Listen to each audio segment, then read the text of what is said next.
আসসালামু আলাইকুম। বাংলাদেশ বেতার গোপালগঞ্জ। খবর পড়ছি রুচিরা বিশ্বাস। আগামী ৫ আগস্ট নড়াইলে যথাযোগ্য মর্যাদা ও উৎসবমুখর পরিবেশে জুলাই গণঅভ্যুত্থান দিবস পালনের লক্ষ্যে এক প্রস্তুতিমূলক সভা গতকাল জেলা প্রশাসকের সম্মেলন কক্ষে অনুষ্ঠিত হয়েছে।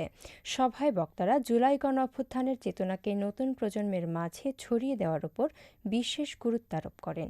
দিবসটি সফল ও সার্থকভাবে উদযাপনের জন্য দিনব্যাপী বিভিন্ন বর্ণাঢ্য কর্মসূচি গ্রহণ ও তা সুষ্ঠুভাবে বাস্তবায়নের বিষয়ে সভায় বিস্তারিত আলোচনা ও সিদ্ধান্ত গৃহীত হয়।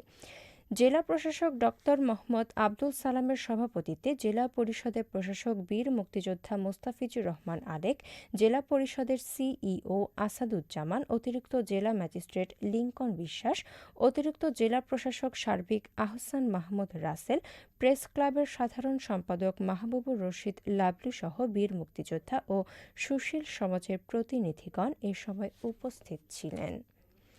নড়াইলের লোহাগাড়া উপজেলা স্বাস্থ্য কমপ্লেক্স ও বিভিন্ন ক্লিনিক গতকাল পরিদর্শন করেছেন নড়াইলের civil surgeon doctor Mohammad Abdur Rashid. পরিদর্শনকালে civil surgeon doctor Mohammad Abdur Rashid বলেন, ডেঙ্গু রোগীদের বিশেষ যত্ন নিতে হবে। ডেঙ্গু রোগ প্রতিরোধে হাসপাতাল ও বাসাবাড়ি এলাকা পরিষ্কার পরিচ্ছন্ন রাখতে হবে। Civil surgeon doctor Mohammad Abdur Rashid clinic পরিদর্শনকালে বলেন, প্রত্যেকটি ক্লিনিকে প্রসূতির নর্মাল ডেলিভারির বিশেষ ব্যবস্থা রাখতে হবে। সেবার মানসিকতা নিয়ে আসতে হবে। ব্যবসার চেয়ে মানব সেবা বড় বলেও উল্লেখ করেন civil surgeon doctor Mohammad Abdur Rashid. Lohagara উপজেলা স্বাস্থ্য ও পরিবার পরিকল্পনা কর্মকর্তা ডাক্তার আব্দুল হাসনাত পিন্টু, উপজেলা স্বাস্থ্য কমপ্লেক্সের ডাক্তার, নার্স এবং ক্লিনিক মালিক সমিতির নেতৃবৃন্দ এ সময় উপস্থিত ছিলেন।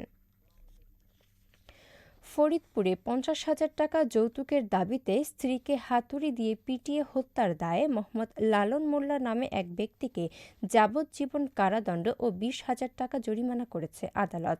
জরিমানার টাকা অনাদায়ে আরও ১ বছরের বিনাশ্রম কারাদণ্ড দেওয়া হয়েছে। গতকাল দুপুরে ফরিদপুরের নারী ও শিশু নির্যাতন দমন ট্রাইব্যুনালের বিচারক জেলা ও দায়রা জজ শামীমা পারভিন এ রায় ঘোষণা করেন। পিপি জানান, ২০২২ সালের ৯ আগস্ট ৫০,০০০ টাকা এনে দেওয়ার জন্য স্ত্রী সাজেদা বেগমকে চাপ দেন লালন। এই টাকার জন্য কয়েকবার তাকে মারধরও করেন তিনি। তবে টাকা এনে দিতে ব্যর্থ হওয়ায় ২৩ আগস্ট ভোর ৪টা থেকে ৪:৩০টার মধ্যে হাতুড়ি দিয়ে পিটিয়ে স্ত্রীকে হত্যা করে লালন। এই ঘটনায় ওই দিনই সাজেদার ছোট বোন মাজেদা বেগম বাদী হয়ে ফরিদপুর কোতোয়ালি থানায় একটি হত্যা মামলা দায়ের করেন। শরীয়তপুরের নড়িয়া উপজেলার কলুকাঠি এলাকায় modern fantasy kingdom and mini চিড়িয়াখানা থেকে সাব্বির সৈয়াল নামে এক চিড়িয়াখানা কর্মচারীর ঝুলন্ত মরদেহ উদ্ধার করেছে পুলিশ। পুলিশ জানায়, গতকাল সকালে modern fantasy kingdom and mini চিড়িয়াখানার ড্রাম ব্রিজের একটি বসার স্থানে হাঁটু গেড়ে ঝুলন্ত অবস্থায় ওই কর্মচারীর মরদেহ দেখতে পান সহকর্মীরা। পরে খবর পেয়ে নড়িয়া থানা পুলিশ ঘটনাস্থলে গিয়ে মরদেহ উদ্ধার করে। পুলিশ আরও জানায়, ঘটনাস্থলের প্রাথমিক তদন্ত শেষে মরদেহ ময়নাতদন্তের জন্য শরীয়তপুর সদর হাসপাতালের মর্গে পাঠানো হয়েছে। ময়নাতদন্তের প্রতিবেদন এবং তদন্তের ভিত্তিতে মৃত্যুর প্রকৃত কারণ উদ্ঘাটনে প্রয়োজনীয় আইনগত ব্যবস্থা নেওয়া হবে। এবারে কৃষি সংবাদ।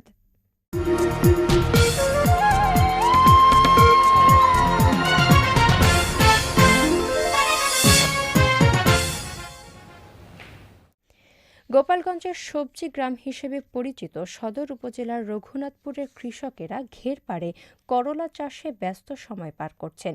এক ফসলি জমিকে তারা ৩ ফসলি জমি হিসেবে গড়ে তুলেছেন।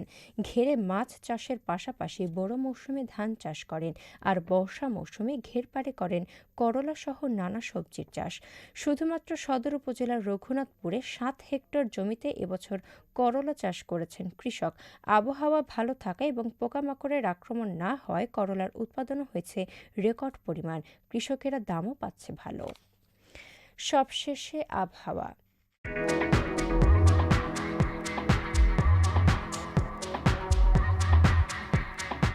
আজ বেলা ১টা পর্যন্ত দেশের অভ্যন্তরীণ নদীবন্দরসমূহের জন্য আবহাওয়ার পূর্বাভাসে বলা হয়েছে, রংপুর, রাজশাহী, দিনাজপুর, পাবনা, বগুড়া, টাঙ্গাইল, ময়মনসিংহ, ঢাকা, ফরিদপুর, যশোর, কুষ্টিয়া, খুলনা, বরিশাল, পটুয়াখালী, নোয়াখালী, কুমিল্লা, চট্টগ্রাম, কক্সবাজার এবং সিলেট অঞ্চলসমূহের ওপর দিয়ে দক্ষিণ অথবা দক্ষিণ-পূর্ব দিক থেকে ঘন্টায় ৪৫ থেকে ৬০ কিলোমিটার বেগে অস্থায়ীভাবে দমকা অথবা ঝোড়ো হাওয়াসহ বৃষ্টি অথবা বজ্রবৃষ্টি হতে পারে। এসব এলাকার নদী বন্দরসমূহকে ১ নম্বর সতর্ক সংকেত দেখাতে বলা হয়েছে। খবর শেষ হলো। আমাদের পরবর্তী খবর প্রচারিত হবে আগামীকাল সকাল ৮টা বেজে ৩০ মিনিটে বাংলায়।